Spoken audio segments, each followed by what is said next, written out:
Olá, olá, queridos ouvintes, sejam bem-vindos a mais um episódio do Frequências da Ciência. Lembrando sempre que a gente tá com esse novo formato, né, gravando todo mundo de casa por conta da nossa segurança. Primeiramente, queria agradecer também à Secretaria de Cultura e Economia Criativa pela oportunidade de a gente estar gravando aqui, tá, gente?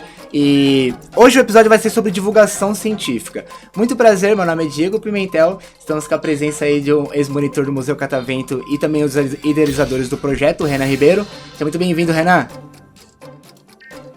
Olá, muito obrigado a todos por me dar essa oportunidade de voltar aqui a falar com vocês, essa minha voz que deu tantas notícias e hoje vai poder trocar uma ideia aqui com a gente sobre esse tema aqui tão pertinente no nosso dia a dia. Bem lembrado, Renan também era uma das vozes do antigo formato do Frequências da Ciência, tá, gente? E também nós temos a presença do nosso, ilustre presença do nosso convidado especial, Arthur Rezec, professor de Física pelo Instituto Federal de São Paulo e dono do canal Física É. Seja muito bem-vindo, Arthur.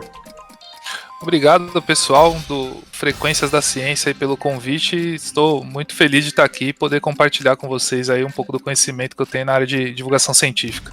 Legal, muito bacana. Pessoal, a gente vai fazer também agora um ponto mais sobre acessibilidade, tá, gente? Vamos descrever um pouco sobre nós mesmos aqui, pro pessoal, pra ter mais acessibilidade, pra todo mundo poder alcançar o nosso projeto aqui, tá, gente? Como eu falei, meu nome é Diego Pimentel, eu sou apresentador, sou um homem pardo, de cabelo um pouco relativamente grande, né? Estou de camisa xadrez nesse momento e uma camisa azul. Renan? Eu sou um homem branco, tenho um piercing na minha sobrancelha esquerda, estou com uma blusa vermelha e estou com a barba por fazer e tenho cabelo mais ou menos grande. E eu sou o Arthur, eu tô com uma camiseta branca com algumas florzinhas nela e cabelo um pouco curto e a barba também por fazer. Eu esqueci de falar, a minha barba tem que fazer também, a barba tá aqui presente, né? Vamos lá então, a gente adentrar o nosso tema, que é divulgação científica. E pra gente começar então, Arthur, eu queria saber um pouquinho sobre como foi a sua aproximação com o meio acadêmico, assim, quem fez a ponte entre você e a ciência? Foi algum meio de divulgação científica, seja por TV, rádio, já como que foi? E como foi que isso se tornou um dos seus focos de trabalho? Então, acho que tudo começa, né, na vontade de cursar a licenciatura em Física, né, da onde que veio isso. Eu estava na época, né, com 17 anos, terminando o ensino médio, e eu sempre gostei de computadores, né, então na época eu queria trabalhar com games e desenvolver games, e isso me fez ir nos cursos mais concorridos, assim, né, nos vestibulares na época, né, que era uma coisa que estava crescendo muito. E aí, ao fazer cursinho para vestibular, né, que eu fui conhecendo um pouco das outras áreas. E eu sempre gostei de ciência, né, muito por dois fatores principais, né? Um é um programa de televisão que acho que todas as pessoas que eu conheço que trabalham com divulgação científica da minha idade, né, tiveram acesso a ele, que é o Mundo de Bikman. Sim. Então as pessoas gostam muito desse programa e eu fui influenciado, né? Era uma coisa que a gente parava à noite para ver, né? Passava na TV Cultura. E outra influência também, né, que eu tive com relação à ciência foi alguns livros de enciclopédia que meus pais tinham em casa, que era uma coleção de enciclopédia chamada Conhecer. E ela tinha várias temáticas da ciência, né, tanto da área de ecologia como algumas coisas relacionadas à física, química, e era uma coisa que eu gostava de ver as fotos, ficar lendo os nomes das coisas e tal. Então é uma grande influência da área da ciência. E quando eu estava nesse cursinho de vestibular, eu vi um professor ensinando física para uma aluna de um jeito muito didático e de um jeito diferente, contando uma história toda, contextualizando a coisa que ele estava ensinando, que era a decomposição de vetores. E é uma coisa muito matemática, né? E aí ele fez toda uma história para transformar aquilo numa coisa que era próximo da aluna. E naquele momento eu decidi que queria ser professor de física, né? Eu falei, eu quero fazer o que esse cara tá fazendo, né? Porque a menina que estava aprendendo gostou muito, e eu, como nem era o assunto que eu queria estar ali, né? Eu era bom em física. Eu falei, caramba, que legal. Então foi ali, eu acho que o primeiro ponto, né, que eu começou a misturar as duas coisas, assim, né? A coisa que já vinha de antes, de gostar de ciência, com a coisa de querer ensinar ciência, né? que a divulgação científica, eu acho que é isso, né? É como ensinar ciência para pessoas que não têm acesso aos conceitos científicos de uma maneira fácil. Então foi ali que eu entrei no meio acadêmico, né? Então eu fiz o vestibular para licenciatura em física, entrei no curso, e aí lá dentro da faculdade você vai tendo conhecimento de outras áreas, que eu nem sabia que existia faculdade, né? Então eu não sabia que existia uma faculdade de astronomia, por exemplo. Então eu só aprendi que existia esse curso lá na faculdade, e aí eu comecei a fazer matérias da astronomia, matérias da oceanografia, né? Então eu sempre fui uma pessoa que busquei várias outras áreas diferentes da física, né? E na universidade eu tinha essa possibilidade. E isso faz a gente começar a gostar de coisas diferentes e relacionar com o que você faz, né? Sim. Então foi aí que eu entrei meio que no mundo acadêmico e aí começou a minha trajetória na universidade, né? Aí lá já depois que o senhor se formou, já foi a seu contato com divulgação científica. Eu quero fazer divulgação científica. Você já tinha se formado, já tinha passado a graduação e tudo mais? Assim que eu me formei, né, eu sempre fui ligado, inteirado em mundo, não sei se é só eletrônico, né, coisas de internet, assim, mas eu sempre gostei de coisas que estavam no momento, assim, na hype, né, que a gente fala hoje em dia.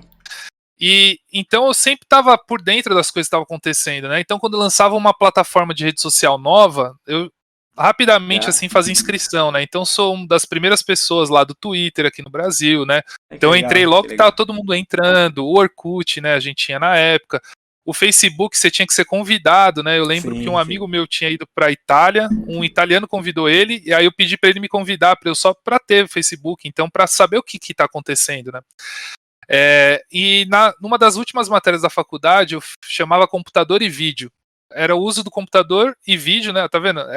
Não tinha nem internet no nome da disciplina. Sim. Era computador, que era para usar, né, os recursos que um computador tinha, PowerPoint, Excel, Word, Web Design, por aí vai. E vídeo, que era a TV mesmo, né? Em sala de aula para ensinar física. E o meu trabalho dessa disciplina foi usar uma plataforma que estava começando aqui, que era o YouTube. Então, em 2008, né, eu fiz um vídeo para o YouTube já e abri o meu canal explicando conceitos de física. E esse primeiro vídeo me espantou, porque eu coloquei ele, tipo, no final, era trabalho final da disciplina, eu coloquei em novembro. Em dezembro, ele já tinha batido 8.000 visualizações. Caraca. E na época, era muita visualização, 8.000, sabe? Era poucas pessoas que acessavam o YouTube, ainda mais procurando física, né? Que era um vídeo de plano inclinado. Então ali começou a criar uma vontade de fazer vídeos de física, né, para as pessoas.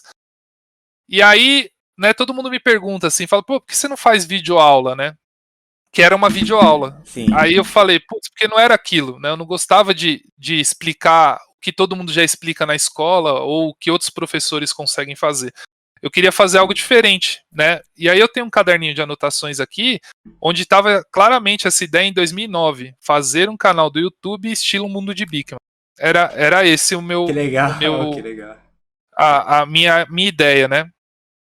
Então foi ali que eu comecei com essa vontade de fazer divulgação científica e comecei a planejar esse canal, né? Isso aí em 2009. E aí eu coloquei o canal no ar em 2015. Né? Então demorou aí 6 anos, e porque a vida é uma coisa doida, né? Então eu era professor, eu tinha outras prioridades na época do que o canal. Eu ia até perguntar se esse vídeo que você postou em 2009 já era do Física então não era, né? Não, é o canal pessoal meu, tá lá até hoje, já tá com 90.000 visualizações, né? É um vídeo bem antigo. Que legal. E eu ainda não achei nenhum vídeo de física mais antigo que o meu, né? Tem alguns vídeos russos e dos Estados Unidos, assim, mas português e explicando física, eu tenho, né, a impressão, posso falar assim, que eu já pesquisei bastante, que foi um dos primeiros, né? Se não o primeiro, mas um dos primeiros, assim. Isso é muito legal. Da era paleozoica, né, Isso, é o começo, assim, quando eu vejo os caras, né, do YouTube que são grandes, assim, que falam, eu fundei o YouTube, né, você pega um Cauê Moura da vida, né, uma pessoa que tá no YouTube há muito tempo, o Rafinha Bastos, que postava vídeo no YouTube e tal. Aí eu falo, pô, eu tava com esses caras, né, esses caras começaram em 2010, eu já em 2008 também fazia. Era uma coisa que eu devia ter aproveitado, né, mas também assim, eu gosto muito de ser professor, então eu fui fazer o que eu gosto, né, Dar aula, não fiquei muito nessa de fazer vídeo. Eu acho Arthur, interessante. Não, pode falar. É, você sentiu algum impacto quando você começou a graduação na maneira como se ensinava física na faculdade, na maneira como a física foi apresentada para você na divulgação científica? Porque geralmente quando a gente vê uma série Cosmos, a gente fica encantado com aquilo e pensa que em física é aquilo. E aí entra lá, pá, física 1, leis de Newton, aquelas coisas bem sólidas, né? Você sentiu algum impacto com isso? É um impacto muito grande. Eu acho que um dos motivos de desistência, né, das áreas científicas na universidade é esse. Né, a pessoa entra para fazer física, ela quer ver relatividade, ela quer ver estudar buraco negro, né, quer estudar as coisas que estão na fronteira da física, que é onde que ela vê nas séries, né? Você abre um National Geographic, um History Channel, eles estão falando sobre isso, né? Sobre os quasares, os pulsares, né? As fronteiras do universo e tal. E aí você fala, bom, quando que vai chegar nisso, né? No curso de física? E aí você vê que não chega, né? Na verdade, o curso ele te dá a física básica, né? E quando começa a falar de física moderna, que é começando a chegar nessas fronteiras, o curso acaba e você se forma. Então, eu acho que tem essa coisa, né? A expectativa vai lá embaixo, né? Porque o curso ele tem que te criar uma base, né? Da física que você vai precisar para interpretar essas coisas novas, né? Então, eu acho que é muito difícil fugir desse tipo de curso, sabe? Eu acho que é uma coisa que as licenciaturas e cursos de bacharelado em área de ciência dura, que a gente chama, né? Eles estão tendo esse trabalho de começar com essas coisas lá no começo do curso, né? Então, fazer algumas disciplinas voltadas, pelo menos para se discutir essas coisas, né? Para a pessoa continuar com esse encantamento que leva os meios de divulgação científica, e aí a pessoa chega lá, não tem nada do que ela viu, né? E começa a matemática muito pura, né? E aplicações e técnicas, e aí acaba tendo essa desistência. Então, para mim, foi a mesma coisa, né? Muito desempolgante os 3 primeiros anos do curso, né? Tanto que eu gostava mais das aulas experimentais, que era a aula onde você botava a mão na massa, você fazia a coisa acontecer lá, você via, né, um efeito elétrico acontecendo ali, media e criava um jeito de medir aquilo de uma maneira diferente, então você sentia a sua criatividade meio, né, agora eu tô sendo meio que cientista aqui, né, no laboratório, porque nas outras disciplinas não, né, nas outras disciplinas você ficava ali aprendendo técnicas e leis novas e nunca chegava nessa parte mais divertida aí, que é ver o que tá lá no cosmos, né, isso aí eu fui aprender depois que eu me formei, né. Isso é contraditório, né? Porque se ensina a divulgação científica serve justamente para puxar as pessoas para física. E aí você lá encanta ela com buracos negros, relatividade, supernovas. E aí quando ela entra na faculdade, pá, cálculo 1, leis de Newton, né? Uma coisa que é completamente alheia do que ela viu na divulgação científica, né? Então, e astronomia acontece a mesma coisa, né? Porque astronomia você fala, vai ser um curso que eu vou lá no telescópio, eu vou ficar vendo Saturno lá e vou, né?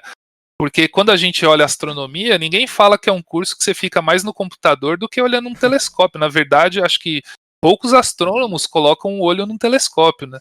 É uma informação que chega um dado para você e aí você fica analisando aquele dado ad eterno, né?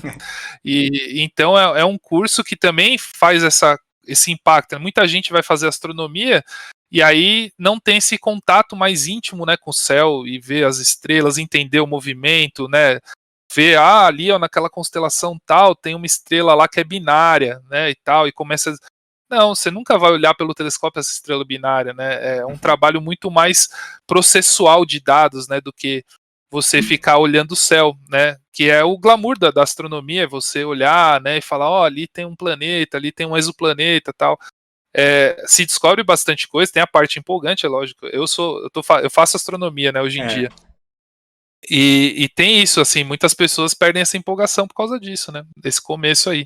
Até no meu curso, gente, eu faço ciências biológicas, teve muito esse impacto também de a gente ver em filmes e séries, o pessoal lá analisando, trabalhando. Quando a gente entra no laboratório a primeira vez e olha pelo microscópio assim, você fica... Não é exatamente aquilo que a gente imaginava que seria nos filmes, né? Isso acontece. É um baque, né? A realidade é um baque. Exatamente. Voltando pro nosso ponto, Então, a gente vê que cada vez mais, né, a internet é consumida por todo mundo, né? Isso é muito legal, com certeza, é muito bom ter acessibilidade para todos.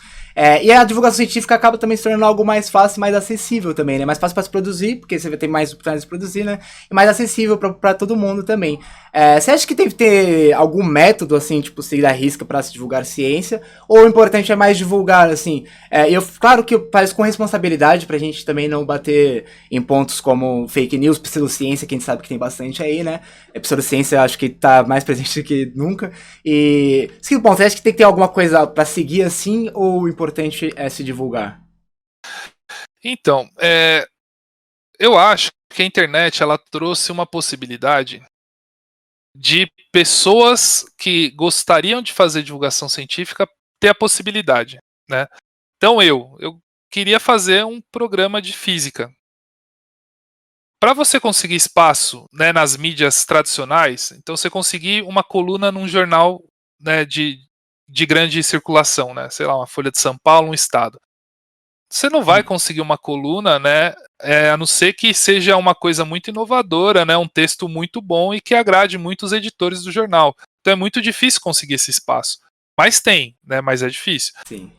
Ou conseguir um espaço na TV aberta, né? Qual TV vai te dar 1 minuto que seja, né? Você pode fazer um programa de 1 minuto, falar, o minuto da ciência.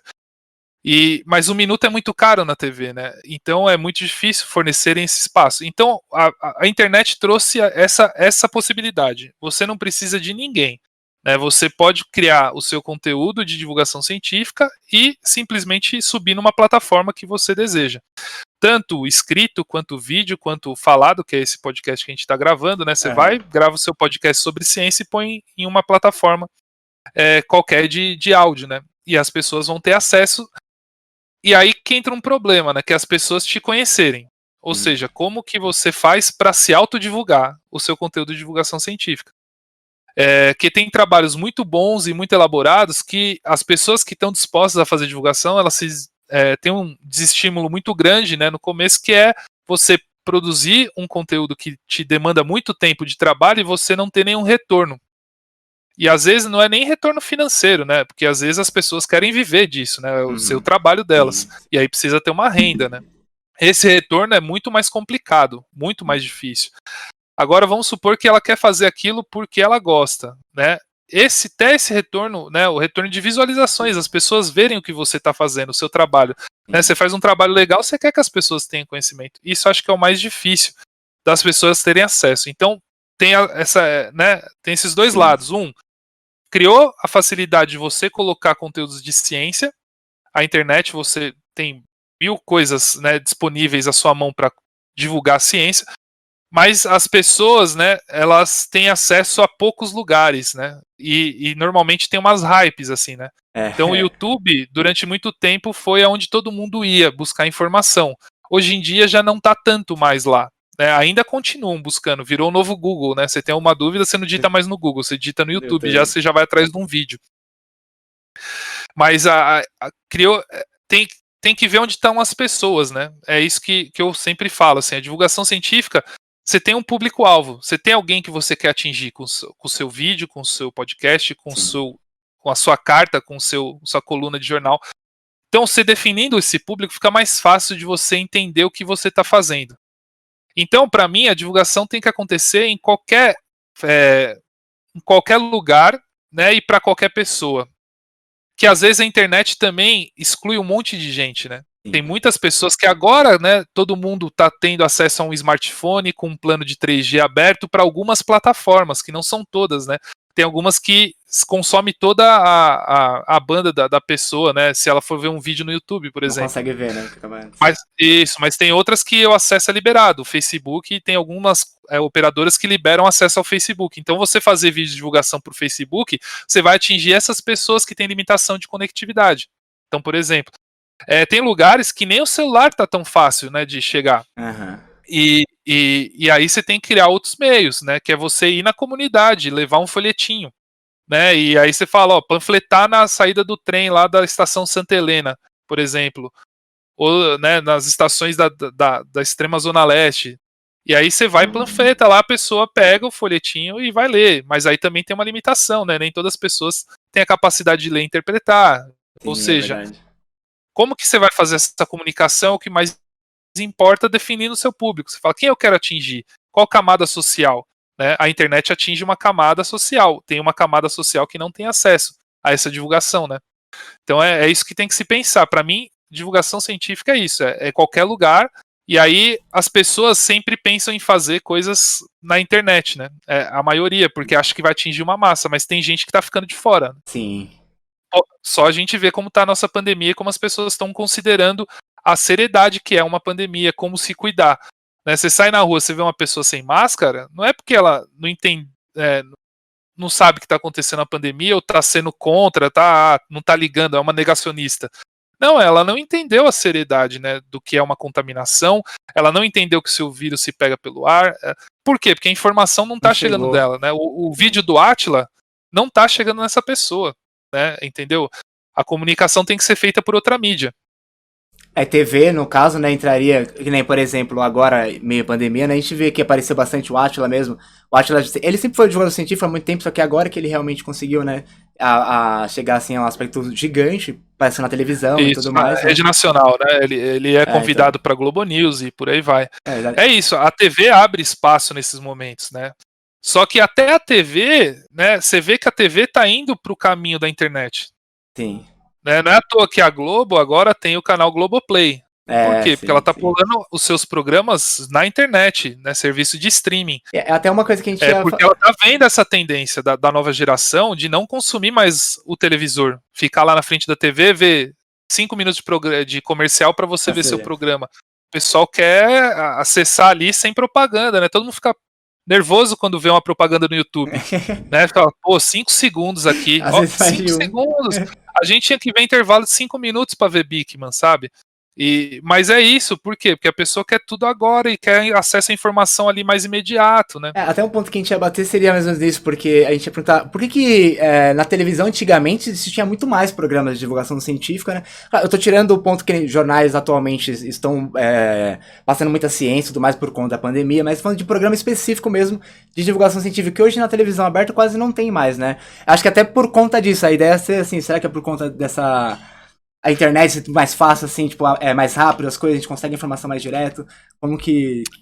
Então, a questão é uma coisa que eu li, né, em alguns artigos que falam disso, né, por que a TV parou de ser uma mídia em que as pessoas consomem ciência?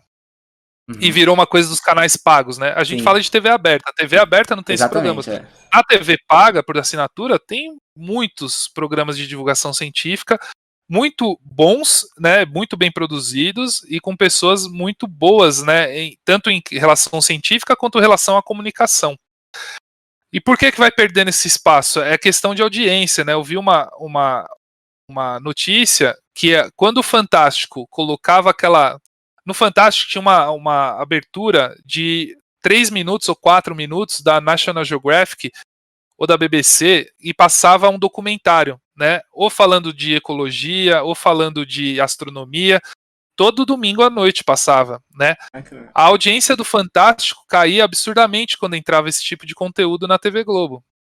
E aí eles vivem da audiência. Por quê? Porque com mais audiência, mais publicidade rodando no canal deles. Sim, não vão Se não tá dando audiência, né, você não vai colocar, né? Então parou de se colocar essas reportagens de divulgação científica.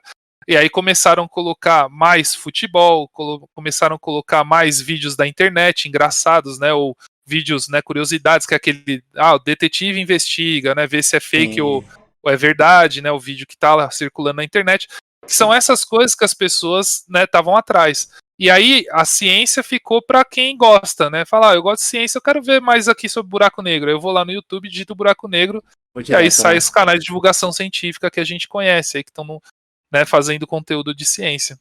Você acha então é mais ou menos isso, a questão de audiência mesmo, né. Vai, né? Isso que você falou, né, que a audiência da Globo caía quando mostrava isso, pode ter a ver no sentido de que, pelo menos até aquele momento, existia uma maneira possível de você divulgar ciência, ou pelo menos uma maneira que você pensava que era através de documentários, né, era através dessa coisa mais imersiva, né. Com a vinda de novas mídias sociais, Instagram, TikTok, YouTube, você também atiçou mais a criatividade das pessoas para fazerem isso. Porque antes, para você poder produzir um documentário sobre ciência, você tinha que ir numa produtora e tinha que conseguir investimento. Hoje em dia, posso pegar um celular, fazer um story que eu demoro, sei lá, 5 minutos para fazer, pum, já consigo fazer produção de divulgação científica aí. Então, eu acho que hoje em dia a gente tem muito mais variáveis, muito mais mecanismos para poder produzir diversas maneiras de divulgação científica do que tinha antigamente. E talvez o erro daquilo foi justamente não conseguir produzir uma divulgação científica que engajasse, claro que naquela época engajamento não era o que a gente tem hoje em dia, mas engajasse o público a ver aquilo, porque só tinha uma maneira, né, que era Então, o Cid Moreira falando. nunca foi popular, né? Se a gente pensar bem, tinha um programa na Globo chamado Globo Ciência, que veio da revista Globo Ciência. E esse programa ele passava no domingo às 7 da manhã. Ou seja, é um horário muito impopular, né? As pessoas normalmente domingo pegam para descansar e acordam depois desse horário, né? Então pessoas que acordavam cedo via, né, o Globo Ciência. O Bickman, ele passava, né, numa TV estatal, que era a TV Cultura. Ou seja, a TV Cultura ela não se importa muito com a audiência, né? Então ela abre espaço na sua grade para passar programas culturais e científicos, né? Se você vê programas, né, o Senhor Brasil, né, que traz uma cultura mais ampla do Brasil, né, não só a cultura São Paulo-Rio. Esse programa só cabe na TV Cultura. Não tem nenhum outro programa que faça, né, essa comunicação. Se você pegar o Esquenta, que era da Regina Casé, ela só trazia um público mais São Paulo e Rio, né? Era só São Paulo e Rio, não trazia uma cultura nordestina, uma cultura do norte, né? Até da região ali do centro-oeste de Goiás, a música sertaneja, né? Era uma coisa mais popular para onde estão as grandes massas, né? Então é muito difícil conseguir esse espaço na mídia. Né? Por isso que é uma coisa da TV paga e de TVs públicas, a coisa da divulgação científica. Isso que você traz, Renan, do TikTok, do Instagram tal, é questão da adaptação do divulgador, né? Porque o TikTok me obriga um formato, né? Eu não tenho muita possibilidade, eu tenho que ser criativo daqueles 60 segundos. Sim. Então isso faz com que o divulgador seja criativo para expor uma ideia, um conceito às vezes muito complexo em 60 segundos. Olha como que tem que ser, né, a produção é muito mais complicado você expor, né, como eu falo de buraco negro em 60 segundos. Entendeu? Você vai ter que fazer um experimento ali muito rápido, mostrar, falar tal aqui, não sei o que, e pronto. É esse o vídeo. E isso vai atrair as pessoas, né? Eu acho que assim, você quer ser divulgador de grandes massas, né? Porque tem pessoas que eu falo assim, eu quero fazer uma coisa, né, que seja para pessoas de idade. Eu já fiz um projeto de astronomia voltado para a terceira idade.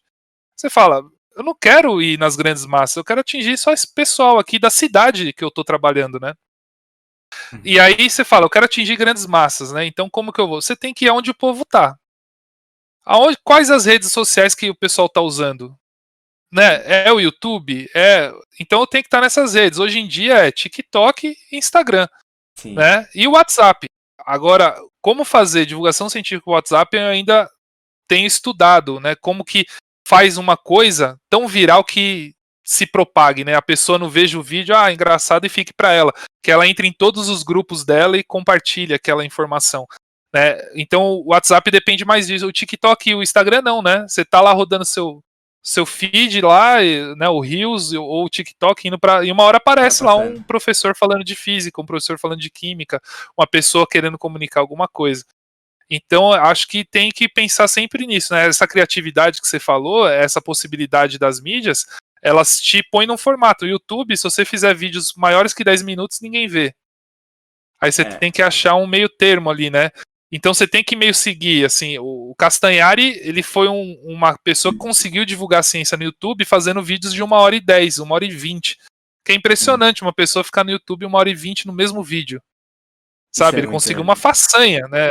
O vídeo dele prende muito, por quê? Porque ele é um bom comunicador, ele tem uma boa edição por trás, então tem que estudar, né, esses casos de sucesso para você conseguir se inspirar quando você vai fazer uma divulgação científica. Sim. Né? Então você fala, pô, quero fazer um podcast. Não tem outro podcast para você se inspirar que não seja Flow, Podpah, né, inteligência artificial e por aí vai, que são esses podcasts. Então você fala, o que eles estão comunicando aí, o jeito de comunicar, né? Você pega a essência o formato, você fala, o que está sendo aí atrativo para as pessoas? Que elas ficam aí vendo 3 horas, né, 3 pessoas conversarem. O que é interessante dela ouvir? Né, é a pessoa que é convidada? É o estilo? É os caras que estão ali fazendo a conversa? Como que funciona isso? Mudando um pouco do nosso foco, trazendo um pouco mais sobre sociedade e o histórico da divulgação científica com o mundo, né? A gente teve a presença de vários cientistas famosos com grandes renomes aí que participaram, né? Que fizeram boas divulgações científicas, grandes divulgações científicas. Tem, por exemplo, o Feynman, o Dawkins, tem o próprio Stephen Hawking, gama de cientistas que foram famosos tanto no mundo acadêmico, né? Tanto para divulgação científica. Conversar um pouco sobre esse contexto histórico do que foi a divulgação científica, tanto no passado, até trazendo aqui pros dias de hoje. Então, a divulgação científica, ela começa, né, quando começa a se desenvolver uma ciência, né, de uma certa maneira, né, que é a era ali pós-Descartes, né, que vem o método científico, né, toda a criteriosidade da ciência, e aí com isso vem as grandes descobertas, né, começam a interpretar coisas, né, que são um pouco fora do cotidiano das pessoas para a época, né? Então você começa a ter os trabalhos desenvolvidos na área da eletricidade, né? As pessoas não tinham acesso à eletricidade. Começam-se a desenvolver as máquinas, aí você fala, bom, as pessoas não tinham acesso às máquinas, à engenharia mais refinada, né? A arquitetura mais refinada. E aí começa essas áreas se desenvolver, né? Então começa a ter um desenvolvimento tecnológico muito grande. E quando eu falo de desenvolvimento tecnológico, a gente já pensa, pô, um celular, um iPad. Não, é uma ferramenta que se faz, uma lâmpada, né? A lâmpada foi um desenvolvimento tecnológico que foi revolucionário. E as pessoas falam, pô, quero ver uma lâmpada, porque eu não vou ter como comprar uma lâmpada. Né? A tecnologia, sempre que ela é criada, ela ainda é muito cara, porque não tem o processo industrial para fabricar aquilo lá. Então começa a ter casas de espetáculo para mostrar essas coisas, né? Essas ciências que estão sendo desenvolvidas, né? Uma reação química que liberava, né, um determinado, fazia mudar de cor, né? Um determinado, que era mais ou menos um show, né? Então tinha isso, tinha as coisas, né, de descobertas de outras civilizações, que aí vem os museus, né? Você vai explorar, né, a América, vai explorar a África, você começa a achar instrumentos que não se tinha mais na Europa. Então as pessoas começam a levar esses instrumentos aqui, né, desses 2 continentes para a Europa, para expor, falar, ó, como lá na América eles sobrevivem, ó, eles têm o arco e flecha, eles têm, né, esse recurso, eles têm isso, eles têm uma coisa aqui para filtrar água, né, e vai mostrando a tecnologia desses países. E se cria, né, então, essa coisa de ter uma casa onde tinha, né, colecionadores de artefatos. Então a divulgação científica começa por esse caminho, mostrar o diferente. O que é diferente do nosso cotidiano? E até hoje é assim, né? Se você ir no catavento, as pessoas vão lá, né? Elas ficam impressionadas quando vê lá o Van der Graaf, quando vê o Tesla funcionando, porque aquilo sai do cotidiano dela. Ela nunca viu uma coisa lá tritando e arrepiando o cabelo. Hoje em dia, né? Quase todo mundo viu já, né? Porque tem muita coisa de divulgação nesse sentido. Mas é isso, né? A pessoa vai lá para ver, né, um corpo humano, né? Ela tem acesso ali a algumas coisas, né? Informação de como funciona. Essas coisas saem do cotidiano, é as que chamam a atenção, né? Então a divulgação científica vem mais ou menos nisso. E com as descobertas, né, começaram a se criar jornais especializados em comunicar ciência para o pessoal, revistas, né, de grande circulação. Então começaram a sociedade, né, lá da Inglaterra, né, a Royal Society começou a fazer uma revista específica para divulgação científica, onde colocava grandes descobertas lá. E aí, então vai meio que acompanhando a mídia, né? Qual que é a mídia da época? Né? Isso aí eu tô falando de 1850, 1900. Jornal. Era a mídia impressa. Então era o jornal, o livro. Então tinham livros de divulgação científica. E aí começavam livros de ficção científica, né? Que usavam os conhecimentos que estavam sendo descobertos para fazer essa divulgação. Então Júlio Verne, né? Com os livros dele. E por aí vai, né? O Galileu, o próprio livro do Galileu é um livro que é mais para divulgação científica, né? Ele vai botando contrapontos para convencer né, os dois, esqueci, sistemas máximos do mundo, o título eu não lembro direito, mas ele faz um diálogo. Por que ele faz um diálogo no livro dele e não escreve lá um texto acadêmico? Ele faz diálogo para as pessoas entenderem a discussão, né, do mundo copernicano e do universo ptolomaico, né? Então, o Galileu já estava fazendo divulgação científica, né? Quando ele vai na Torre de Pisa, lá, a história famosa que ele joga, né, os 2 pesos lá de cima, ele está fazendo isso mostrando para o público, né? Ele poderia ter jogado do alto da casa dele, né? Por que ele foi num lugar que é muito visitado, né? Um ponto turístico hoje em dia. Então a divulgação científica, ela vem com isso, né? E aí vai acompanhando as mídias. Começou o rádio, divulgação científica foi para o rádio. Começou a televisão, divulgação científica na televisão, os documentários, né, as entradas em jornal, programas específicos, né, para ciência. Quando começa, né, a produção de revistas, né, que não são só científicas, revistas populares, Super Interessante, Galileu, são todas revistas de divulgação. Então vai meio que acompanhando, né? E hoje em dia a gente está na era da internet, as divulgações científicas estão ocorrendo aqui, aonde está, né, a mídia, né? Essa é a nossa mídia hoje, é a internet. E acho que o diferencial... Então essa é um pouco, né? Pode falar. Acho que o diferencial desse meio que agora, atual, né, é que a internet a gente consegue abraçar, a divulgação científica acho que consegue abraçar muito mais pessoas, né, do que conseguir antes. Acho que é o ponto gostoso, assim, né, de estar hoje tudo voltado pra... Então, a divulgação científica, ela tem um público muito maior, né? As pessoas estão muito mais online. Sim.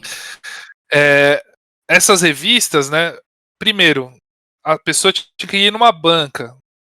Aí lá na banca se interessar pela capa. Por isso que a capa das coisas são muito importantes, né? A thumbnail no YouTube é tudo. Sim. O vídeo e o título e a thumbnail é onde a pessoa decide se vai entrar no seu vídeo ou não. Por isso que quem é produtor de conteúdo pro YouTube, as coisas que o vídeo nem é tão importante. Eles se dedicam mais a thumbnail e ao título. Sim. Né, porque é ali que você vai ganhar o público. A revista é a mesma coisa, né? Você põe um sol com um astronauta, né? Faz aquela capa super bonita, é ali que você vai ter interesse em do que essa revista está falando.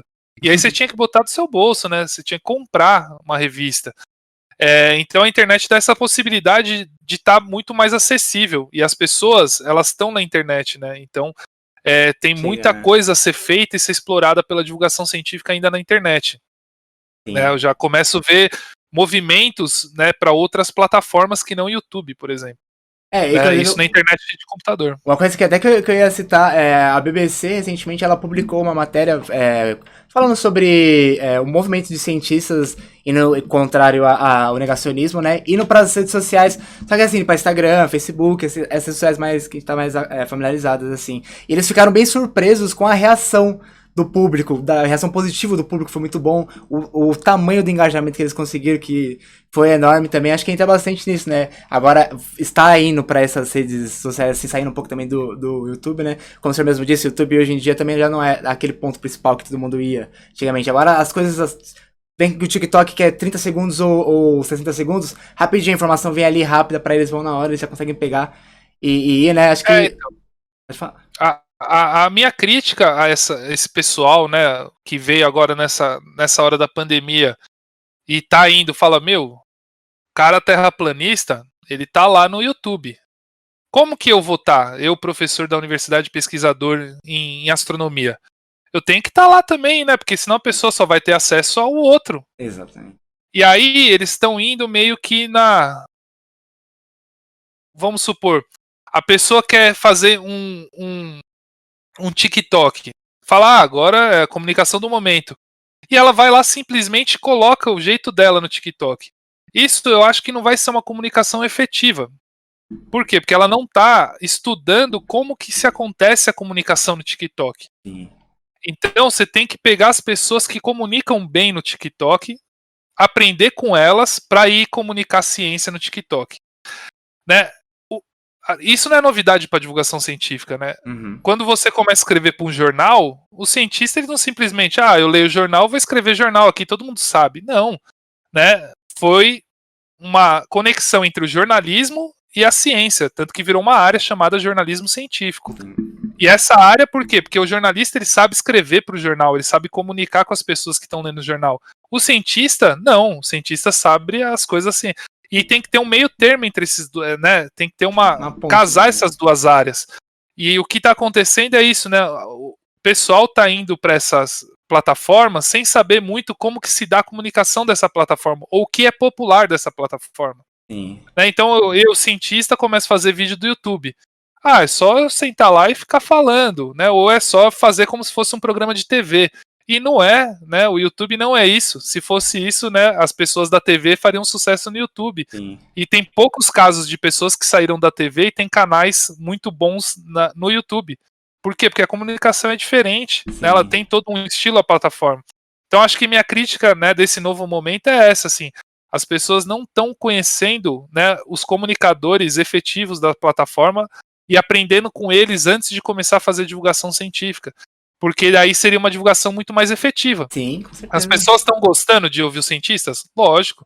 Todo mundo gosta de ouvir, né, a microbiologista lá, a Natália Plastak, não lembro muito bem o sobrenome dela, que ela tá na Globo News, né? Ela tá no Twitter e tal. Pô, é legal, ela tá atingindo bastante, mas imagina se ela tivesse por trás uma pessoa muito grande no Twitter que sabe usar aquela plataforma como ninguém. Ou que tava por trás de um TikTok, do Instagram, né? Tem um monte de gente que vive dessas plataformas, mais, entende né? o que eu tô falando? Ia conseguir muito mais, né? O produto ia ser muito melhor e E ia isso, alcançar a mais comunicação ia ser mais efetiva, você ia Sim. atingir mais pessoas. Um grande problema que tem na internet é que é muito fácil você criar uma bolha em torno de você. Então eu posso, por exemplo, fazer um canal de física onde eu posso falar de maneira estritamente acadêmica. Eu vou encontrar um público para isso, porque deve ter um público para isso, mas eu não vou sair disso. E eu vou acabar tendo a sensação de que eu estou fazendo um trabalho efetivo quando na verdade só estou pregando para convertido, né? Isso, E acho que isso é um grande perigo de a gente entrar nesses vícios, né? De falar para as pessoas que já concordam com a gente. O YouTube é feito meio disso, né, também. Assim, o seu canal se torna popular quando você consegue pegar um nicho, né? Uhum. Então você fala, meu nicho vai ser física.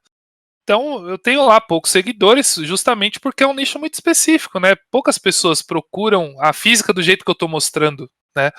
Normalmente as pessoas procuram física no YouTube para resolver problemas dela. Fala, eu tenho prova amanhã de movimento uniforme, e eu vou lá no YouTube e digito movimento uniforme e velocidade e aceleração, essas coisas, né? Essas palavras. Aí cai no meu vídeo sobre velocidade. Só que no meu vídeo sobre velocidade não tem nenhuma fórmula.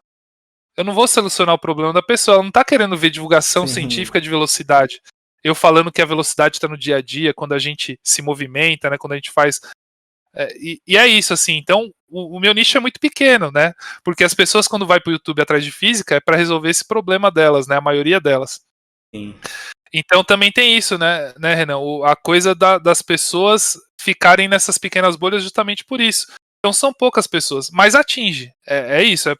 Eu tenho um exemplo claro, assim, no Física. Uma vez eu fiz um vídeo e coloquei lá. E como que eu comecei o meu canal, né? Divulgando para amigos, falando, ó, pessoal, se inscreve lá, o meu canal, ó, manda para as pessoas aí. E aí teve alguns booms no meu canal, que foi algumas aulas de astronomia que eu dou pro pessoal da Olimpíada de Astronomia. E nisso tem uns crescimentos, assim, né? Tá na época agora, esse mês agora pra frente, eu chego a ganhar 1.000 inscritos, né? Então eu tenho o canal já faz 6 anos, ele cresceu, tá com 3.500 inscritos agora. Esses 1.000 inscritos é todo ano na Olimpíada de Astronomia. É batata, essa data cresce muito. E aí eu fiz um vídeo, nessa época aí, quando eu tava começando a fazer esses vídeos, né? Aí eu falei, bom, só tem meus amigos aqui, eu vou fazer esse vídeo e colocar aí. E aí começaram a entrar vários estudantes. Mas antes disso eu fiz um videozinho, né, dos que eu faço no Física mesmo, a física do cotidiano das pessoas. E aí fiz um sorteio. Falei, ó, se chegou no final, vou sortear uma caneca aqui do Física e tal. E aí 10 pessoas comentaram. 10 pessoas, né? Eu tinha 2.000 e poucos inscritos já e 10 pessoas só viram o vídeo até o final. Por quê? Porque é isso, elas não estão lá para ver esse tipo de vídeo. Sim. Mas 10 pessoas viram. E comentaram lá, eu sorteei. A pessoa que ganhou era lá de Maceió, né, na Alagoas. Era um menino. E eu fui mandar para ele. E ele me mandou o endereço, né, para eu mandar a canequinha para ele por Sedex. Quando chegou o endereço, eu falei, caramba, né, será que ele mora ali perto da praia, no litoral? Fui procurar, era um bairro de periferia de Maceió. A rua nem é asfaltada. Eu falei, caraca, olha onde a minha comunicação do Física chegou. Um lugar que eu nunca, eu não tenho acesso nunca a esse lugar, né? E a ciência talvez não chegue lá onde chegou. Ele chegou no meu vídeo por algum caminho que eu não perguntei para ele, não fiz uma entrevista, né? Mas ele gostou, se inscreveu e gosta de ver meus vídeos e tal. E ele chegou, eu falei, cheguei lá, né? Às vezes, isso aí muda a escolha de uma profissão. Sim. Ele fala, eu vi um videozinho de um cara lá um dia no YouTube e quis fazer física por causa disso. Né? Então, essa possibilidade acho que é muito legal da internet. Mesmo que você seja muito pequeno e tenha a sua bolha, você está chegando em lugares que você não imagina, porque a internet é isso, ela não tem limitação física de espaço. Né? É uma coisa que está numa plataforma e a pessoa tendo rede, ela vai acessar. Né? E aí pode acontecer disso, né? Um bairro periférico de Maceió, chegou o vídeo do Física né? É uma coisa muito doida. Aí que a gente começou a falar um pouco sobre, se fosse assim, chegou numa periferia e tudo mais. Acho interessante a gente abordar um ponto que pra mim é muito interessante, que seguinte, como que as escolas públicas podem trabalhar com a divulgação científica no seu seio escolar, sabe? Porque a gente sabe que é um pouco mais difícil para as escolas públicas conseguirem material, conseguirem todo tipo de coisa, né? Como que elas conseguem trabalhar ali, mesmo em cima das dificuldades, né, com a divulgação científica no seu seio escolar ali? Acho que tem algum meio, alguma coisa que elas podem fazer? Então, eu acho que tem que ter programas, né? Programas governamentais, né? Então, no caso das escolas do Estado, o Estado, na escola municipal, o município, né? Que fomentem e levem esses canais de divulgação. Quando eu falo canais, né, a gente pensa em YouTube, mas eu estou falando meios de divulgação. Sim. Um grupo teatral, por exemplo, que faça uma divulgação de um determinado conceito ou de um determinado cientista, né? Tem vários, né? Tem peças aí do Galileu, tem peças do Einstein, né? A do Einstein ficou muito famosa, né? A interpretação do ator lá, eu até esqueci o nome dele, mas é uma peça muito famosa. Então você fala assim, eu vou contratar essa pessoa para ir em 20 escolas, né? De regiões que não têm acesso, ou seja, aqui em São Paulo, escolas municipais que estão no extremo leste, na cidade de Tiradentes, São Mateus, ou extremo sul, né? Como chama ali Capão Redondo, Guaianazes, na Zona Leste, esqueci o nome da Palheiros, né? Muito longe, e fala, esse grupo teatral vai nessa escola fazer essa peça de teatro. A escola não vai ter recurso para chamar essa companhia. Vai ter que ser uma coisa, entendeu? Governamental de investimento, uma parceria entre o município e os grupos teatrais, por exemplo. E aí vai e desenvolve essas peças nas escolas. Ou se não, fala assim, vou levar os caras que fazem aquele show na Eliana, sabe, o de experimentos, né? Não sei se já viram. Eles ficaram muito tempo na Eliana fazendo experimentos de física, mostrando coisas relacionadas à ciência em geral. E agora eles estão num programa na National Geographic, né, um programa físico fixo de fazer também experimentos, exploração.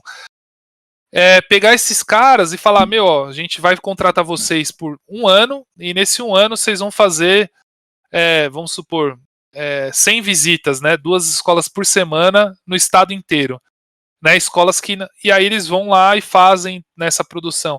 Pegar um planetário inflável, né, que hoje tem vários, falar, a gente vai contratar o pessoal da SAB, né, da Sociedade Astronômica Brasileira, e vai fazer um projeto em que os astrônomos vão nas escolas com esse planetário inflável, monte lá na escola e ensine, né, os movimentos do céu, as coisas que estão legal, né, os planetas, os movimentos aparentes, né, do Sol, da Lua, e por aí vai. Então tem muita coisa a ser feita, mas é isso, não dá para a escola sozinha querer participar, sabe? Tinha que ser uma política maior, uma política governamental. Isso quando eu falo, né, do estado, do município, que é mais palpável fazer, né? Porque o certo seria ser uma política nacional, né, do Ministério de Ciência e Tecnologia, de acesso à ciência que é desenvolvida no próprio país. Muita gente não sabe que a gente desenvolve foguete.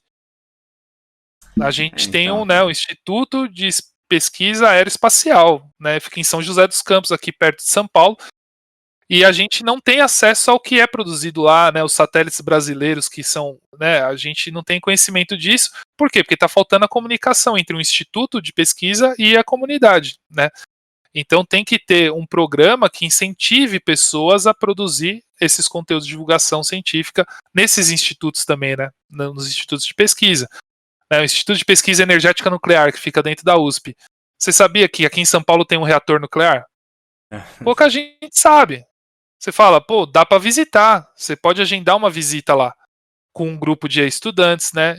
E aí você fala, meu, tem lá urânio, né, 235 fervilhando numa piscina lá embaixo. Você pode ver o efeito, esqueci o nome, Cherenkov, acho, que é o azul da piscina lá, que é, meu, parece as cenas de Chernobyl, da série da Netflix lá. E você pode ver isso, sabe? E tem em São Paulo, né? E por que a gente não sabe? Porque o Instituto não tem recurso destinado a essa divulgação, a receber o público. Às vezes até tem programas, mas os programas não são de conhecimento dos professores, né, da educação básica, e eles nem sabem que tem essa possibilidade, né? Poucos sabem que tem o catavento. Sim, isso é verdade, isso é verdade. Você pega uma professora do segundo ano, você fala, aonde você gostaria de levar os seus alunos? Né? Ela vai lembrar da memória dela, assim, zoológico, né? Então vários passeios escolares, né? Sim. Visitas, né, que a gente chama, são para o zoológico, é para o horto, são lugares que a pessoa conhecia, mas e os lugares novos, né? E os museus que estão abrindo, né? O Museu da Língua Portuguesa, não sei se já reabriu, mas que tinha tido o incêndio nele, né? E por aí vai, né? Tem 1000 lugares. São Paulo é uma coisa, né? O cultural e científico de São Paulo é muito grande, muito rico, né? E você acha que essa não chega, né? Até não faz a ponte entre a população em geral e os institutos, os museus, tudo que tem assim. Só para pontuar, algum tempo atrás já houve algumas tentativas de fazer essa ligação, pelo menos no aspecto cultural, né? Tinha uma verba destinada para pagar ônibus de excursões para levar os alunos para os locais, né? Mas depois de um tempo esse programa ele acabou sendo descontinuado. E algumas universidades têm alguns programas que tentam levar os universitários para as escolas, né? Eu mesmo fiz parte de um projeto chamado Arte e Ciência na Escola, onde nós elaborávamos intervenções artísticas e íamos para as escolas realizá-las, né? Só que, é claro, né, tinha inúmeras empecilhos, né? Os professores não cediam muito espaço para a gente também não conseguia muito contato com os professores, mas enfim, a vez ou outra acontece. Existem programas, existem. É assim, né? Os 3 pilares das universidades é pesquisa, extensão e ensino. O ensino é o mais popular, que é você entrar lá, cursar o curso e tal. A pesquisa, né? Algumas universidades levam, né, de uma maneira melhor, ou seja, tem fundos e recursos para criar, né, todas as situações ideais para o pesquisador desenvolver sua pesquisa e seu trabalho. Então, né, normalmente são as universidades públicas que têm esse recurso, né, universidades particulares normalmente não têm, né, tanto recurso destinado à área de pesquisa, e tem pessoas que desenvolvem pesquisa, né, mas são umas pesquisas muito mais difíceis de serem conduzidas justamente pela falta de financiamento. E tem o braço da extensão, que é justamente essa comunicação com a sociedade, né? Então, o programa que o Renan falou é um programa de extensão, né, do Instituto Federal. E aí, né, que entra alguns problemas, que é assim, o pesquisador ou o professor, né, ele tem que desenvolver as 3 pontas. Então, né, eu, por exemplo, sou professor do Instituto Federal, eu tenho que desenvolver a minha pesquisa, eu tenho que desenvolver a área de ensino, que são minhas aulas, né, cuidar dos cursos que eu sou professor, e desenvolver projetos de extensão. Normalmente, o nosso tempo é muito preenchido só com a parte de ensino, né, eu preciso só... a minha carga horária de trabalho, ela é muito ocupada com aulas. E aí sobra pouco tempo para pesquisa e para extensão, então não dá para desenvolver grandes projetos. E aí acaba sendo muito difícil colocar um projeto que nem esse do Arte e Ciência, colocar ele de uma maneira que atinja muitas pessoas ou seja bem coordenado para conseguir participar realmente, né? Porque às vezes é muito difícil para o professor, né, que está coordenando esse projeto se afundar nesse projeto de uma maneira que ele ajude as pessoas que estão estagiando e faça essa relação com a comunidade que ele quer atingir, né? Ele não tem perna para isso, né? Por causa de falta de financiamento mesmo. Né? É muito difícil conseguir financiamento para esse tipo de projeto. Então acaba sendo um trabalho, né, meio que quase de super-herói da pessoa que desenvolve alguma coisa desse tipo. Do outro programa, né, de visitas, eu era professor do Estado na época tinha esse programa, né, da visitação a alguns ambientes culturais científicos, e era um ônibus para a escola inteira, né? E daí você tinha que fazer um sorteio de que turma ia. Era muito complicado, né? E aí você fala, quem vai? Vamos ver a turma que melhor se comportar ou que tiver melhor nota, vai. Tal turma nunca foi, né? E era um por bimestre, eu acho, era um ônibus cedido para a escola, para algum lugar que não era a escola que escolhia ainda, né? Era o que tinha disponível. Fala, tá disponível a Casa Judaica e a Bienal de arte, né? Para onde vocês querem ir? Aí, o professor tá fazendo tal projeto, vamos para a Bienal. E aí a gente tinha que escolher entre os programas, né, possíveis ali.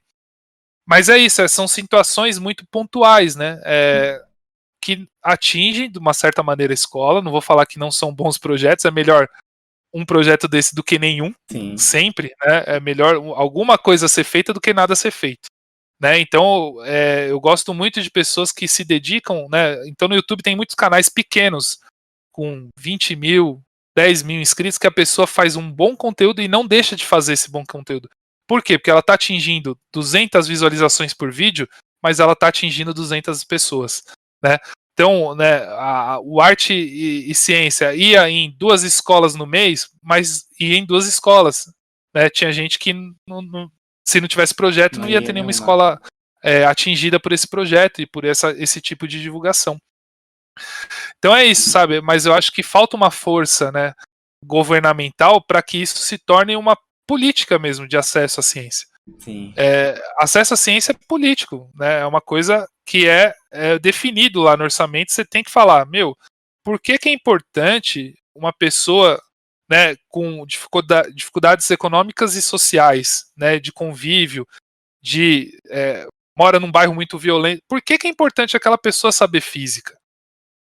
Né? Você tem que pensar isso, você fala, é importante porque com a física, às vezes, ela pode encontrar uma coisa que leve a ela a entender o mundo que ela está ali vivendo e tentar transformar aquela realidade que ela está vivendo. Né? Então, por que numa comunidade você vê as instalações, né, de gato elétrico, você fala, se a pessoa souber física, ela vai ter mais cuidado para fazer essa instalação. E vai ter menos perigo de incêndio na comunidade dela. E vai ter menos risco de morte da própria comunidade dela. Isso é física, né? A física tem que chegar nessa pessoa. Aí você fala, você tá falando de um negócio ilegal que a pessoa fala, mas acontece, não acontece? É melhor acontecer de um jeito que a pessoa tenha segurança, claro. Ou é melhor acontecer do jeito que acontece, né? E as pessoas morrem, né, por causa disso. Pela falta de conhecimento do que estão fazendo, né? Então é isso, né? Esse acesso à ciência é muito importante. A última coisa, tá, Diego, que eu lembrei de uma reportagem que eu estava vendo esses dias, que alagava, né, um buraco numa rua e as crianças pulavam no buraco como se fosse piscina. E aí foi ver um cano do esgoto. Aí você fala, tá vendo? O conhecimento, a criança ela não sabe, ela tá ali nadando, brincando, mas ela não tem o conhecimento que ali é uma água contaminada, que aquilo vai fazer mal a longo prazo para ela, ou a curto prazo, né, pegando uma doença. Então isso aí, essa falta de conhecimento é falta de acesso à ciência. É falta de acesso de saber o que é ali na vida dela, né, implica em fazer bem ou fazer mal para a própria saúde. Né? Sim. Questão de vida. Acesso à ciência é definir se as pessoas vão morrer ou vão viver. E a gente está vendo claro na situação que a gente está vivendo. Isso que eu ia falar. Quem tem acesso está vivendo. Quem não tem acesso está morrendo. Quer falar, ainda mais agora em uma pandemia que nós estamos, né? A gente vê o quanto as pessoas estão com falta de conhecimento perante a ciência nesse momento, né? Antivacina, cloroquina, esse tipo de coisa assim que tá acontecendo aí. O meu ponto que eu queria perguntar e até conversar com vocês assim sobre, tipo, não que se, né, mas há uma falta dessa ponte que a gente tá falando, né? Tem a divulgação científica, claro, mas se fosse algo muito mais trabalhado, muito mais elaborado de maneira geral mesmo, como a gente falou, tipo, um projeto nacional ou coisas assim, será que diminuiria bastante, mudaria bastante, teria um impacto assim nessa parte dos negacionistas, pseudociência, conspiração e tudo mais, que, querendo ou não, porque, por exemplo, se a gente pegar algum remédio e espalhar ele como se fosse a cura de alguma coisa, a pessoa vai e toma, acaba tendo algum outro problema, isso também é um problema, vai ser um problema de saúde pra ela, vai ser um problema de vida pra ela. Muita coisa, esse tipo de coisa prejudica a vida das pessoas também, né? Acho que a gente não, né, mas acho que não existisse algum algum trabalho mais amplo, assim, pra todo mundo, essa ponte ser melhor feita, assim, pra comunidade geral. É que a gente falou, falta TV, falta um monte de coisa pra tá tudo junto ali, pra todo mundo ter né, aquele contato e diminuir um pouco esse momento. Então, uma coisa que eu tenho percebido com as pesquisas que eu tenho feito na área, né?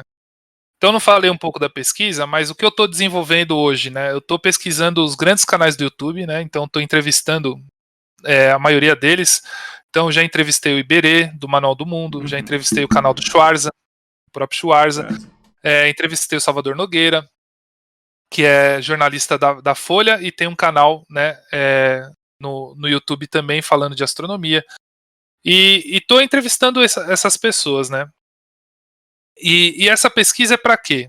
Eu quero compilar, né, todo o conhecimento que esses criadores de conteúdo têm em maneiras de entender como que é a plataforma YouTube, né? Para que pessoas que queiram desenvolver conteúdo para o YouTube ou queiram, né, tentar entender onde eu consigo acessar informações científicas, elas tenham um lugar que elas consigam entender como que o YouTube funciona para fazer divulgação científica para massa mesmo.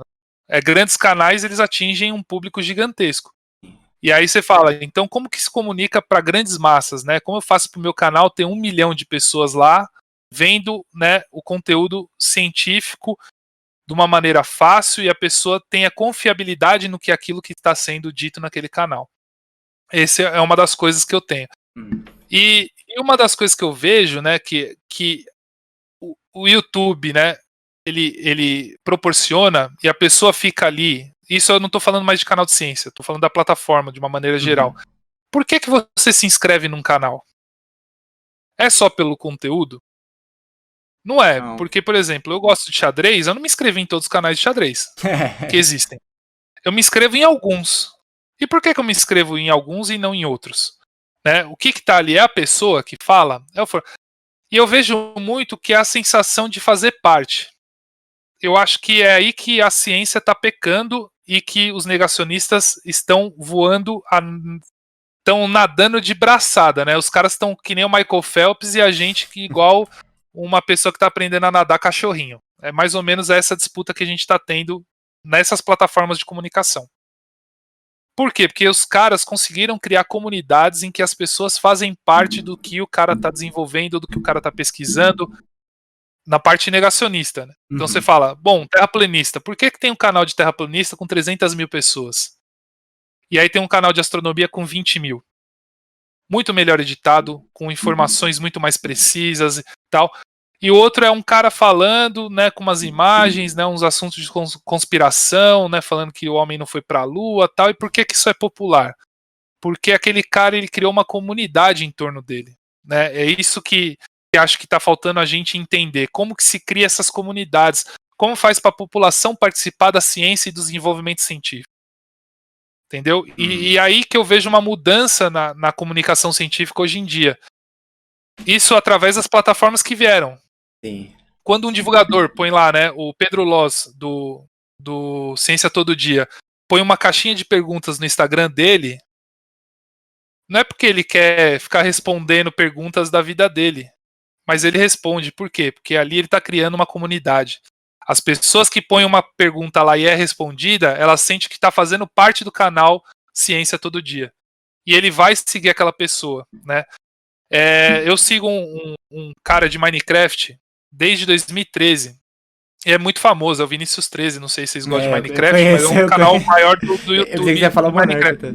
E por que eu tô falando dele, né? Ele tem uma comunidade que ele posta um vídeo por semana e ele bate números extraordinários. Por quê? Porque ele criou uma pessoa que gosta de ver o conteúdo dele, fica esperando o episódio da série dele. Sim. Isso ele criou através de uma comunidade de relação entre as pessoas decidindo o que ia ser construído lá no mundo dele e tal. E foi uma época que eu estava estudando Minecraft para divulgar ciência, porque aí vem outro tópico, né? A divulgação pode acontecer em qualquer lugar. Eu jogando Minecraft, a minha tentativa agora, né? Tô fazendo isso, fiz uns pilotos, né? Falar como é que eu posso ensinar física através do Minecraft. Eu vou fazer um mapa lá e vou ensinar física através do Minecraft. Por quê? Porque eu vou atingir pessoas que gostam de Minecraft, né? E vou ensinar que, ó, tá vendo? Aqui também tem física. A física tá em todo lugar, tal. Então, eu acho que fazer essas comunidades é o mais importante para a divulgação científica. O que o Átila conseguiu fazer na pandemia, ele criou uma comunidade de pessoas que esperam a live do Átila para saber como que agora, o que a pandemia vai dar. Tem vacina, não tem vacina? E criar essa comunidade agora, cada vez mais, está sendo no tipo de conteúdo ao vivo.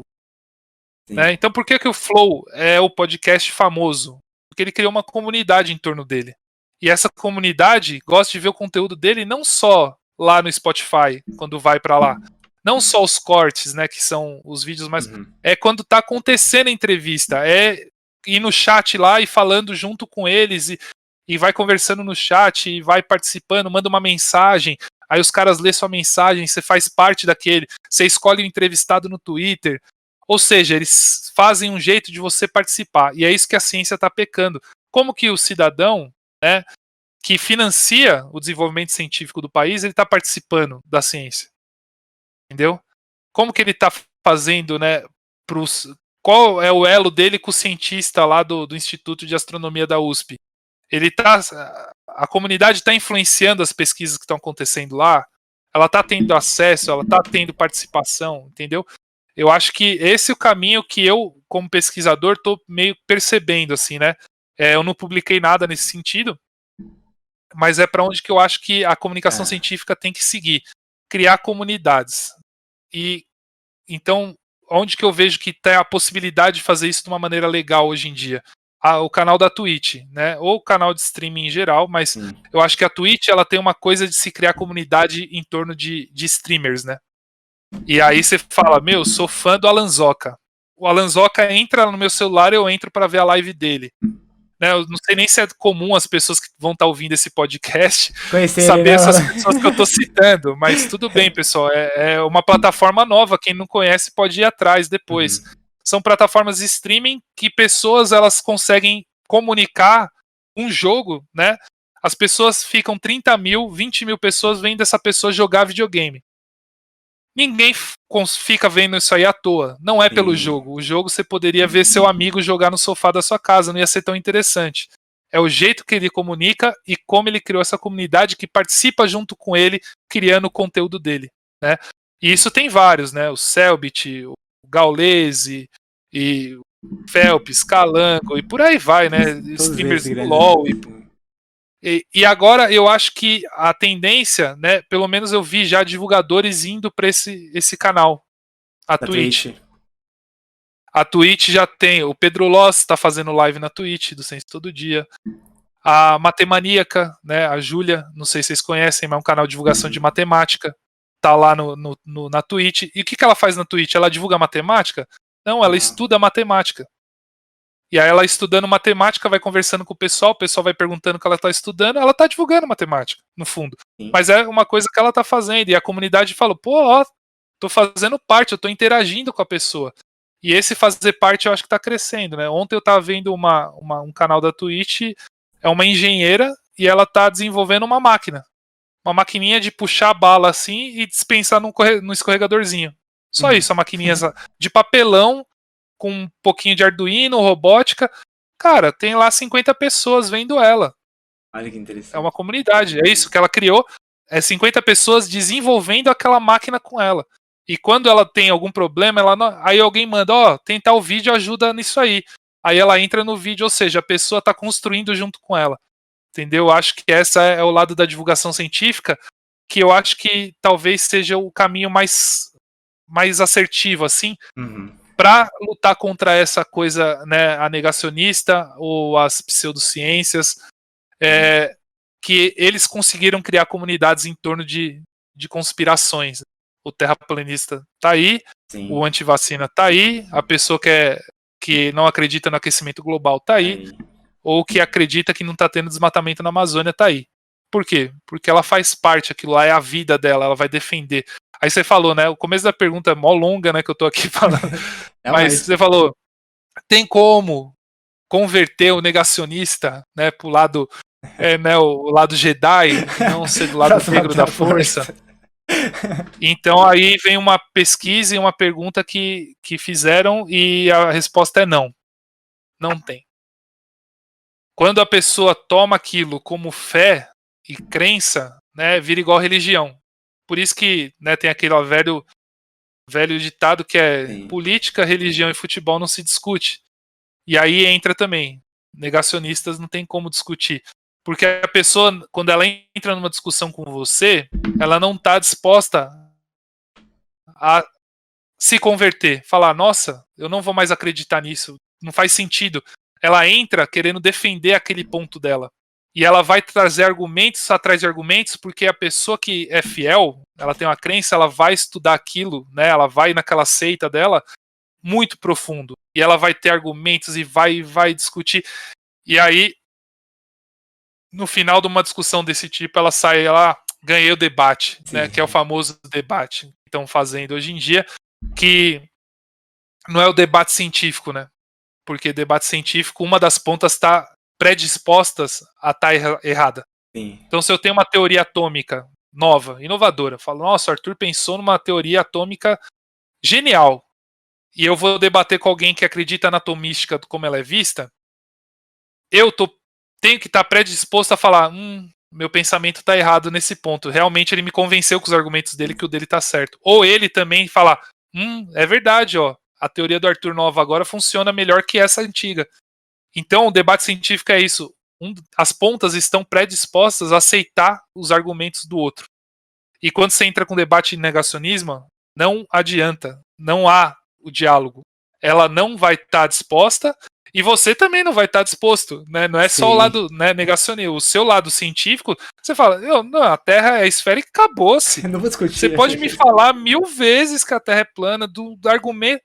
Ele pode mostrar a foto da Terra plana. Fala, mandei um astronauta e tirou essa foto. Fala, meu amigo, é fake essa foto. E você não vai se converter, porque eu tenho uma verdade científica, né, que me baseia num método, numa história. Não é que eu acredito na Terra esférica do nada. Sim. Não, isso aí vem de uma história de 2500 anos já. Entendeu? Isso que é a ciência. Por isso que a ciência, ela tem um fundo de verdade para as pessoas tomam aquilo como verdade. No caso eu, cientista, né? No caso vocês que estudam ciência. Por que a gente acredita fielmente? Porque tem história envolvida. Né? A história vai mudando. O mundo nunca foi do jeito que ele é visto hoje. Né? Há 150 anos atrás, a teoria era que massa atrai massa. Né? Duas massas se atraem. Agora a teoria é que tem uma curvatura no espaço-tempo em que faz uma deslizar para a outra. E isso me mostra que a ciência ela evolui e ela não é estática. E isso também é uma das coisas que falta na divulgação científica. A divulgação científica ela mostra muito resultado. Isso que é um pouco ruim, porque tira esse aspecto histórico de construção do conhecimento. O conhecimento do que é a Terra esférica e como ela está num sistema planetário hoje, não veio da cabeça de um cara do nada. Isso aí vem desde a filosofia grega, vem se pensando nisso. Então a gente está 2000 anos pensando para falar que a Terra é esférica. A gente não está falando do nada. Né? A sua teoria de Terra plana aí veio ontem, né? Sei lá, 10 anos atrás. Entendeu? Não Sim. tem sentido. É Sim, isso. Sim. Pra gente fechar. Você quer falar? É uma faca de dois legumes, né? No sentido de que o negacionismo ele favorece alguém, né? Então tem aqui uma luta no sentido educacional, mas também uma luta política, né? Tipo, não tem como a gente ter democracia sem ter um esclarecimento sobre a ciência, né? Então, é a questão da comunidade, de novo. Onde estão pequenas bolhas que são fiéis a alguma crença? O político é uma pessoa muito inteligente, né? Isso todos. Né? Todos falam onde que tem, né, um pessoal que eu vou lá e vou conseguir, né, convencer ou vou pegar o que eles já falam e vou trazer eles para mim. Para eles convencer pessoas do que eu quero. Né? Então você cria uma comunidade. Isso é muito forte. Né? Então o Trump falar que o aquecimento global é besteira, isso é um discurso que ele tá já atraindo pessoas que também falam, pô, aqui neva, faz um frio do caceta, eu tenho que buscar lenha todo dia ali na floresta para me aquecer aqui em casa, eu tenho que pagar gás, é caro, né? Aí você fala, tá aquecendo? Como assim? Aí você pega esse discurso e fala, aquela pessoa vai votar em mim por causa desse discurso que eu vou defender.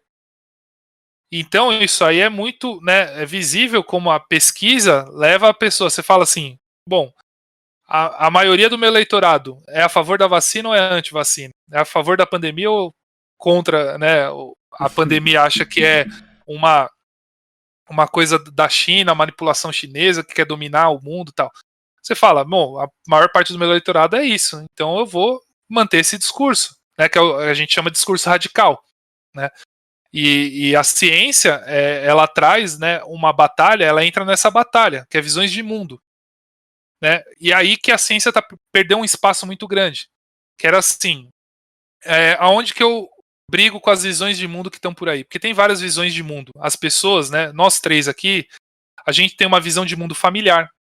Então, na nossa família, a gente aprende muita coisa. Que às vezes você vai para o mundo e você fala, caralho, tal coisa que meu avô falava não é legal. Mas na minha família era piada. Entendeu? Aí você fala, pô, mas meu. Né? Aí você começa a entrar em conflitos com visões de mundo. Né? Ou seja, aquilo que você aprendeu na sua família é legal, mas na sociedade não é legal. E aí, qual que você vai ficar? O seu apego afetivo ou o seu apego racional? Né? E aí você vai tomando decisões na sua vida.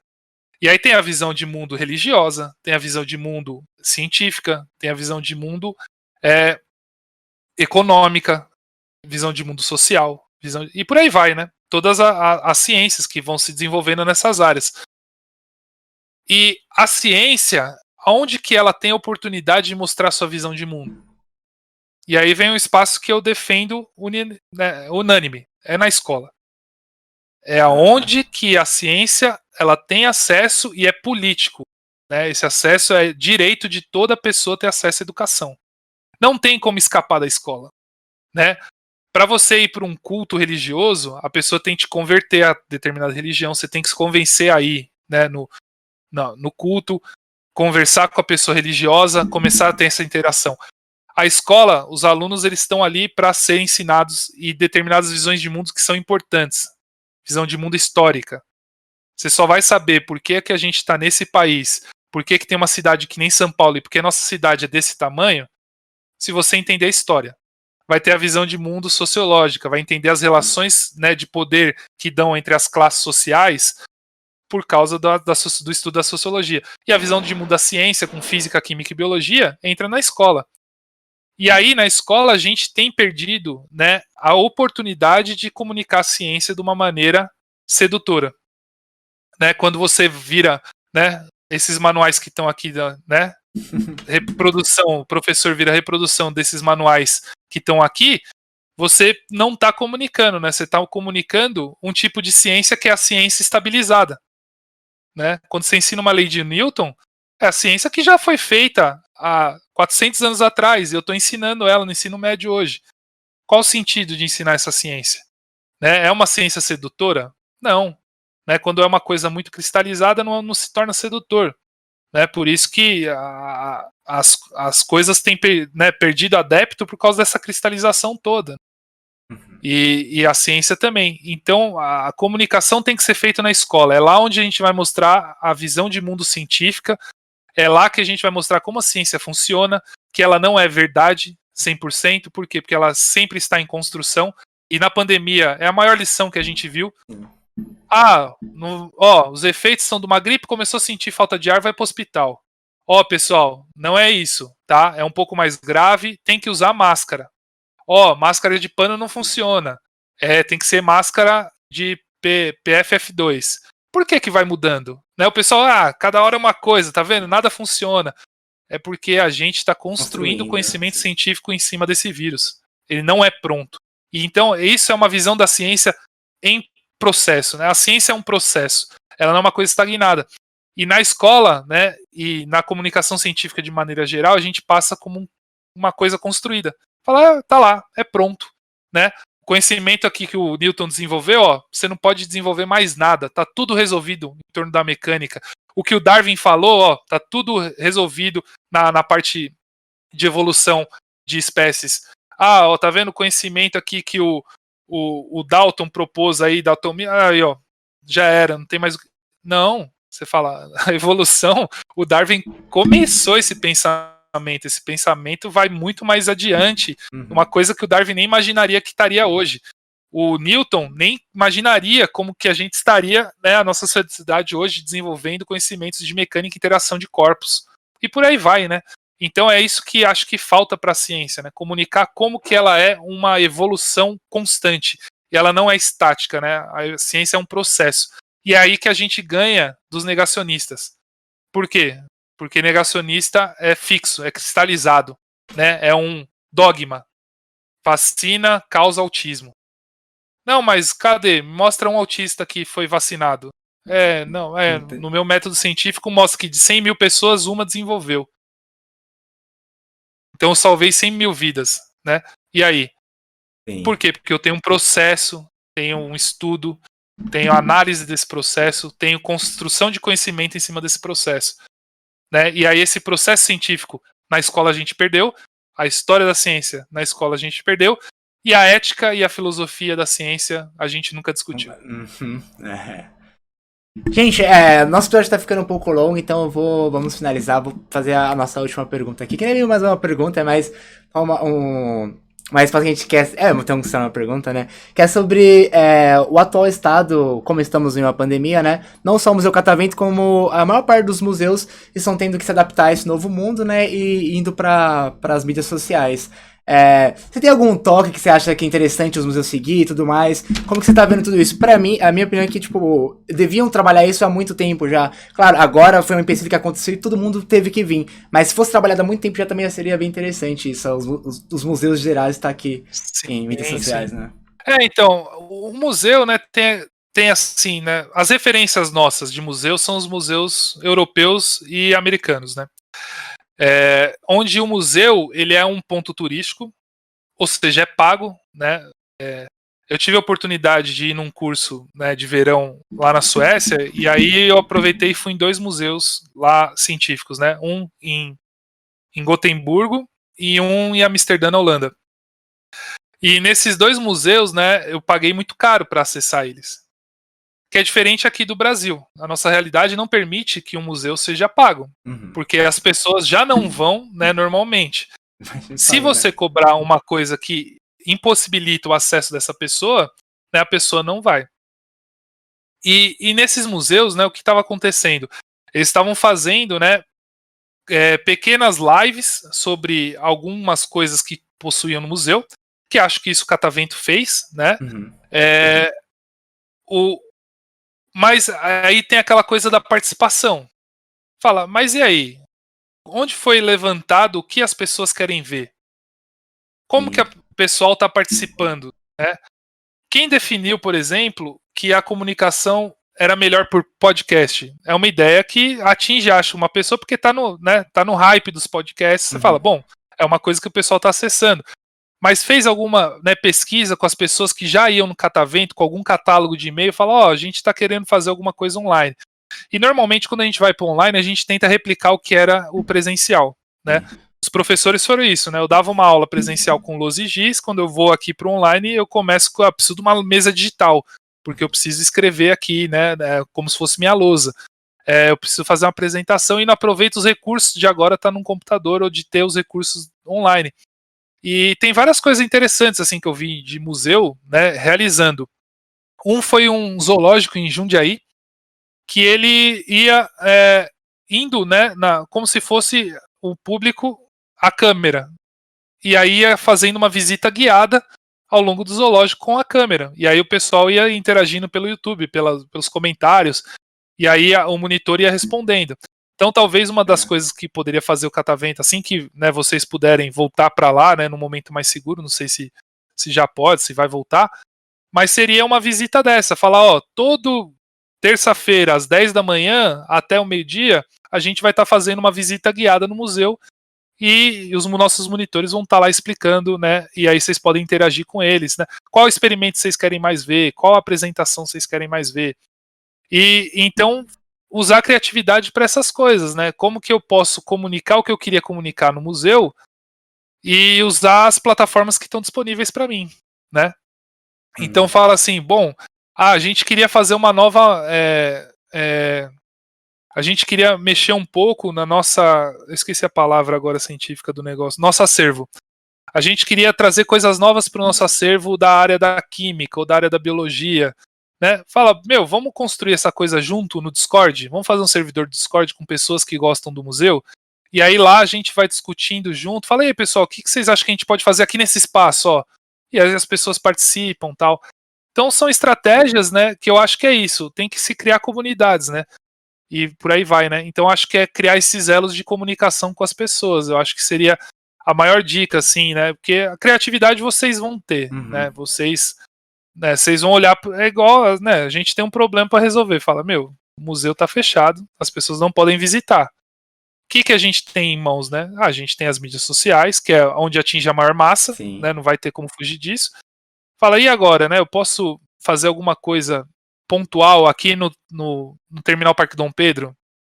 Ou na estação de metrô, né, Pedro II, tem alguma coisa que eu posso fazer um cantinho lá, onde as pessoas passam, olhem alguma coisa que está dentro do catavento, eu leve para fazer uma exposição temporária, né, na estação de metrô, porque o metrô não fechou.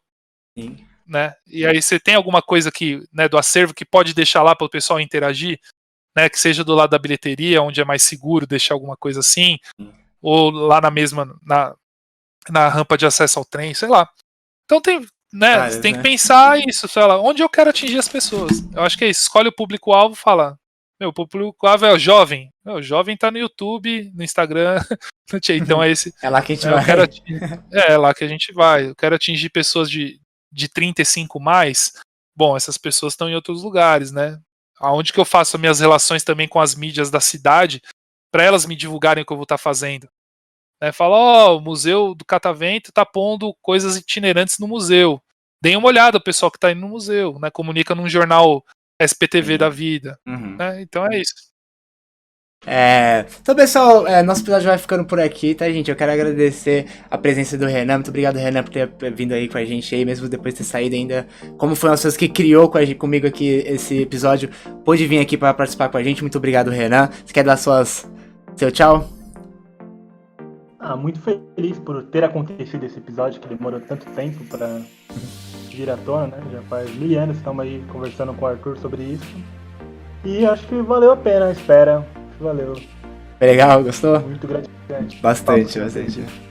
Professor, muito obrigado também, Arthur. Eu tava conversando com o Renan até antes, assim, que eu ia ter uma dificuldade de ficar ou chamando de Arthur ou professor o tempo todo. Então, professor Arthur, muito obrigado pela Você mandou um senhor lá no meio, só que eu falei, não vou ser aquele cara inconveniente senhor não, mas falei, tá tudo bem, né? Eu já tô ficando carequinha aqui, né? O pessoal do vídeo já deve estar vendo.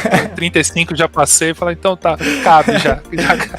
Mas é isso, obrigado pessoal aí do Catavento por ter feito esse convite, obrigado por fazer parte desse podcast aí nos episódios aí do começo, né, o Frequências da Ciência. Eu sempre me empolgo, né, eu falo bastante porque eu gosto de falar dessas coisas, né, divulgação científica é a minha vida, é o que me motiva, é comunicar a ciência para as pessoas e não só fazer, né, não ser um produtor, mas entender para pessoas fazerem, né, porque eu sou professor, eu tenho um tempo muito reduzido e não dá para me dedicar, né, a fazer uma divulgação e viver disso, por exemplo, né, não tem como. E eu nem a minha vontade, eu gosto de ser professor, né? O Renan foi meu aluno, ele, né, sabe como eu sou como professor, eu gosto de estar lá em sala de aula com os alunos e tal.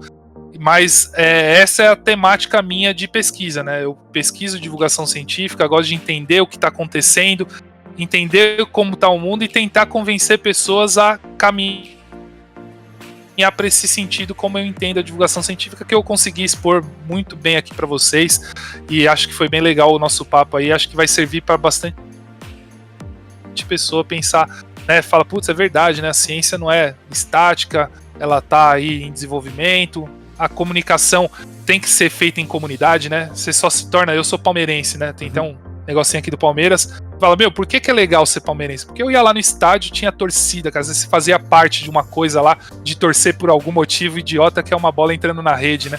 E aí você ficava mal deslumbrado com aquilo, e você fala, caramba, nosso time fez um gol, que legal. E a ciência tem que ir pra esse caminho, fala, caramba, mandaram um foguete pro espaço, é isso aí, tá vendo? A nossa sociedade olha o que a gente faz uma vacina de um vírus que a gente não conhecia em 1 ano. Entendeu? Isso é impressionante, tem que ser impressionante para as pessoas, não só para mim que gosto de ciência. Você fala, caramba, mano, eu tô falando com o Diego, que tá lá em Guarulhos, o Renan, que é da onde? Da Zona Norte, né, Renan?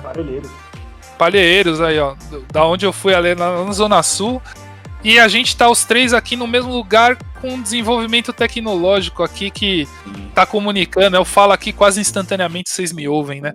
Então você fala, como assim? Isso aí não, se isso não é interessante as pessoas entenderem o que é, né? Sim. Então é isso, né? A paixão pela ciência acho que vem desse convencimento das pessoas que não é fácil, né, fazer vacina em um ano. Nossa, e se os caras sim, fizeram é que teve muito trampo, né? E mostrar esse trampo e falar, ó, aqui, ó, o cara estudou isso aqui, sabe o que é isso? Não dá nem pra ver, é um vírus. Entendeu? É impressionante. É impressionante, exatamente. É muito a ciência tem que ser impressionante e ela é. Sim. Aí agora é questão de como comunicar e os caras estão fazendo muito bem isso aí. Grandes canais no YouTube, pessoas que se dedicam a isso, né? O Neil Tyson Gray com astronomia e por aí vai, né? Physics Girl no YouTube com a física, por aí vai. A gente falou também sobre o YouTube aqui, pessoal. Não esqueçam de ir lá conhecer o canal do professor Física a gente vai deixar o link também na descrição, tá, gente? Tanto na descrição dos vídeos, tanto nas descrições dos áudios, a parte também, tá? Então o link vai estar na descrição pra vocês clicarem lá e conhecer o trabalho do professor. E esse final foi maravilhoso e repito, que nem o professor disse aqui, a ciência tem que ser impressionante, porque sabe? Porque é impressionante, é algo magnífico. Porque nem eu consegui fazer uma vacina em 1 ano. O recorde antes era 4 anos, uma coisa assim, dá muito tempo mais do que conseguir fazer agora. Isso é incrível, isso é fascinante. As pessoas deviam olhar pra isso, devem ver, né? As pessoas muitas vezes nem sabem quanto tempo demoraria antes e tal pra fazer. Então é muito legal a gente bater esse papo aí, foi muito divertido mesmo, foi muito bacana, agregou bastante mesmo, pessoal. Muito obrigado a presença de vocês dois. E mês que vem estamos de volta, então, pessoal do Frequências, até a próxima. Fui! Valeu!